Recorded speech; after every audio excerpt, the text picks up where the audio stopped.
Assalamu alaikum guys. Just making some cookies. These are my favorite, like literally my all-time favorite cookies. It's made of oats.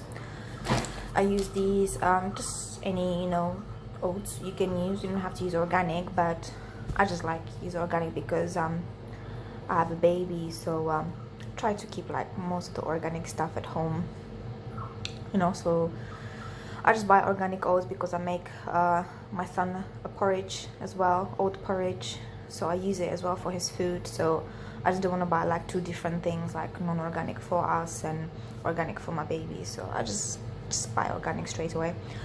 It's just safe, like easier, save money and stuff. So yeah, back to the cookies. These like are ultimate. Oh, don't worry about the mess, I just spilled some oats on the floor as well. So I'll clean that up later, and it's messy everywhere. So these cookies, they are basically gluten-free, sugar-free, and yeah, organic if you will. Yeah, I just use the oats and date paste made out of dates, obviously.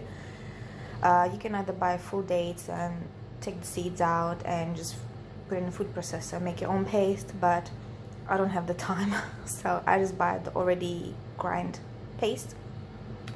So yeah, depending on how much you make, so you just put your date paste in there. I usually put, instead of butter, I use coconut oil. So I just melt a bit of coconut oil, put a bit of oil instead of butter. So I usually measure cups, so any usual recipe, it doesn't really matter, I just don't measure it at all. So first I put coconut oil in that, then I put some date paste, usually like this much. If you put the bowl of a paste, this much should be enough for more than half of this mixture. Like you see, it's a lot because I put it in the freezer as well. So about this much, yeah, this much date paste for half of the oats. Okay, so if you want to make a big batch, which is I think better because you have to really like smoosh it and grind it with your hands, it's a lot of work. Not really, but it is. So yeah, so if you want to make a bigger batch and then put it in the freezer, feel free. Or you just want to make like a plain batch, so you can just use the oats, coconut oil, the date paste, depending on the amount. It needs to be wet consistency, okay? When you finish, like, it needs to be like very wet and sticky. And I also use a bit of milk, okay? So it needs to be sticky, like very wet, more wet than your usual cookie dough base, because oats, they will normally suck up all the moisture. And if you don't put enough moisture in there, what you end up is more like a granola bar, which is very crunchy. I don't like that. I mean, I do, so I want something crunchy, but I'm looking for like a gooey, soft, moist cookies. So yeah, I usually put quite a bit of milk, so as I go. So normally as you will make like a roti or naans or whatever, you add water as you go, as you mix. Same thing I do with milk. So I don't use the measurement, depending on how much oats I put, and depending on how it feels on my hand. So once it's like gooey enough, you still have a bit of few hard bits, okay, but make sure there's like most of it. Oats are like 80% gooey, 20% hard oats. So what I do is I leave 20% oats aside. I only add 80% oats to my mixture while I'm mixing it with milk, so it gets all gooey. And then at the end, while I'm mixing the whatever additives I want to add, I mix those dry oats, so it gives a bit of a crunchy chew instead of like a very soft and gooey chew. So you get mixture of all, and basically that's it. So then you can just add whatever you want to it. For this one, I've used a bit of cinnamon. I always like a bit of cinnamon in my cookies. It just brings out the flavor nicely, or vanilla extract, or whichever extract you choose. Then for these ones, I love lemon cookies. I like literally put it into everything. I grate a bit of lemon zest, well, quite a lot, because I like that. But usually when I use raisins, it's really nice with it. The flavor of the lemon and the raisins, it just works really well, okay? or you can use raisins and orange extract, you know, whichever. And this one is basically raisins, lemon zest, a bit of cinnamon, and pumpkin seeds. So yes, this one is done. I already done the work, grinded and everything. So yeah, then you can make it into like a tiny bowl, like that sort of size, okay, and put it in your resealable Ziploc bag, whichever way you choose, or a tiffin box. Put it in the freezer. So what I usually do, I usually make like 5-6 of these fresh, and then put the rest in the freezer. So then day by day, like every other day, every third day, whenever I'm craving something sweet, I just bring out like 2-3 of each flavor. I've got like a few flavors in my freezer, and leave it to defrost for a few hours. And then I just kind of like squish the balls in a pan, like make it a bit flatter, like a cookie, not too flat, because then you end up a bit crispy. Like I said, I like it gooey, so I keep them quite thick, so they get like about this thickness, so they get nice moisture. Bake it on 165, 170 fan, not more than that, because then you will have a way too crispy. Unless you want it crispier, then you can bring up the temperature a bit higher, but don't leave it there for more than 10 minutes, because then it tends to dry out the inside. And then obviously as they cool down, they get hardened as well, so you don't want to end up with like rock solid cookies. Yep. And this batch is basically cocoa powder and peanut butter. So same process, same ingredients, apart from the cinnamon and lemon, because that's this flavor. This one is just literally oil, date paste, oats, milk, as I said, the same procedure before. And then I added some cocoa powder, just raw cocoa powder, and some peanut butter. I chose crunchy because I like a bit of pieces of nuts. This one is actually the first time I'm trying this flavor, so I didn't make too much of it just in case I messed it up. But yeah, I'm really excited to try this one. This one is, I haven't tried with the pumpkin seeds. I tried this mixture before, but not with the pumpkin seeds, so I'm really looking forward to trying that. And it's great like for your breakfast, you know, like my husband wakes up really early, like 4 o'clock in the morning. He starts work really early. He works like a long day, so yeah, it's really good. Like sometimes you don't want to be trying to stay away from like preserved food, you know, the preservatives, chemicals. So I really try just to make a few things at home. And yeah, he seems to like my cookies. Well, that's what he says. But I believe him, just for myself, for my own sake. I believe him.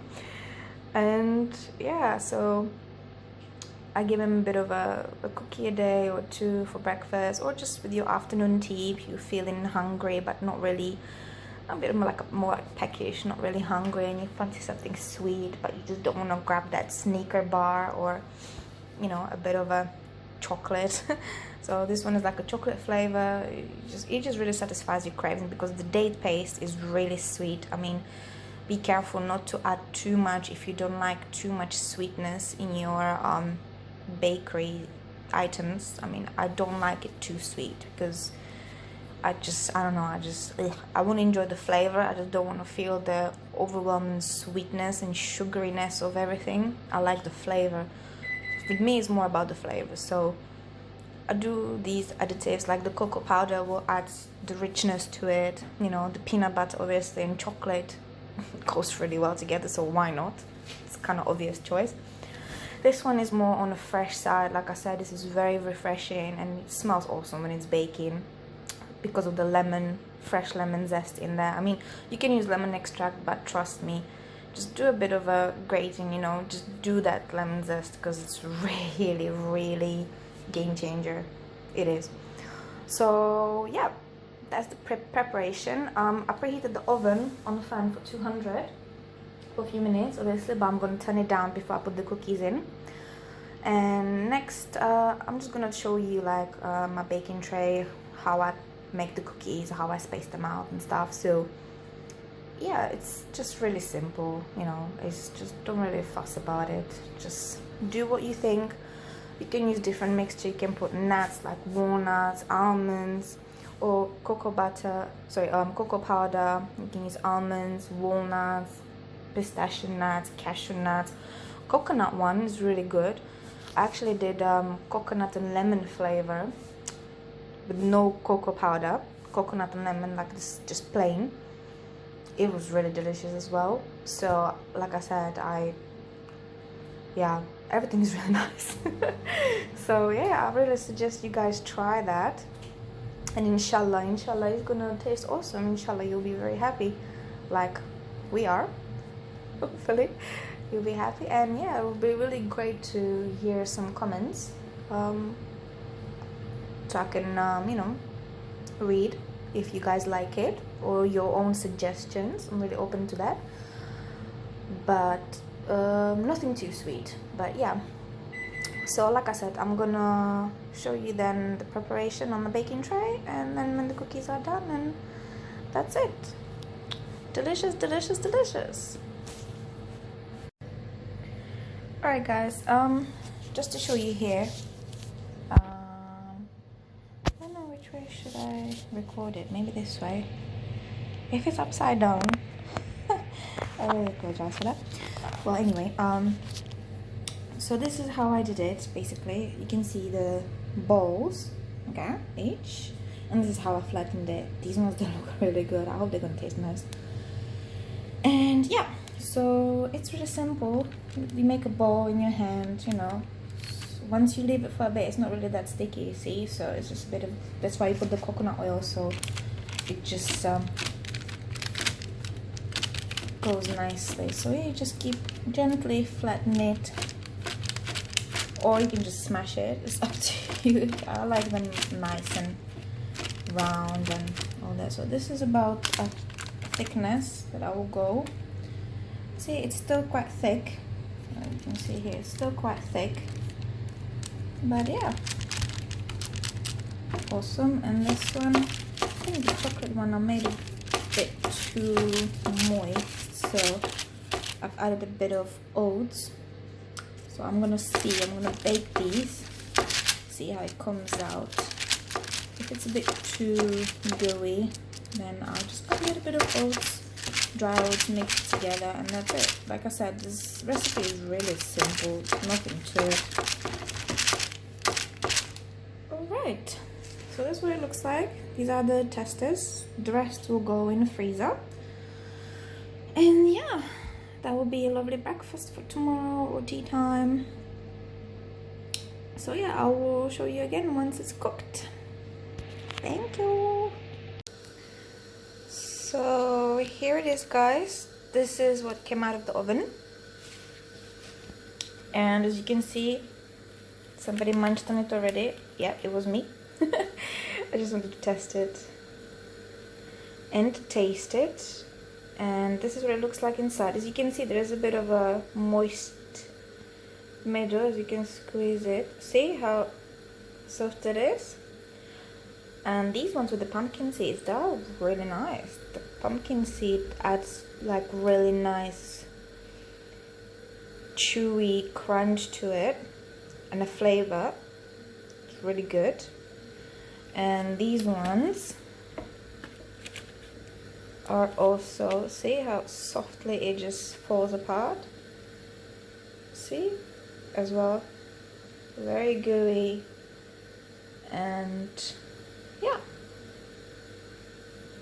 You see the nuts there? There's a little bit of a nut. Let's see if you can see it. Yeah, there's some nuts. That's why I chose the crunchy butter. So you get pieces of nuts in there too. And yeah. Delicious, delicious, delicious. Alright. Enjoy, you guys. And let me know in comments if you liked it. And one good thing about this recipe is that no matter how much you mess up, you can always fix it. If it's too moist, add some oats. If it's too sweet, add more ingredients. If it's not sweet enough, add a bit of a paste. I mean, there's no measurements, and it's awesome. Alright guys, thanks, see you later.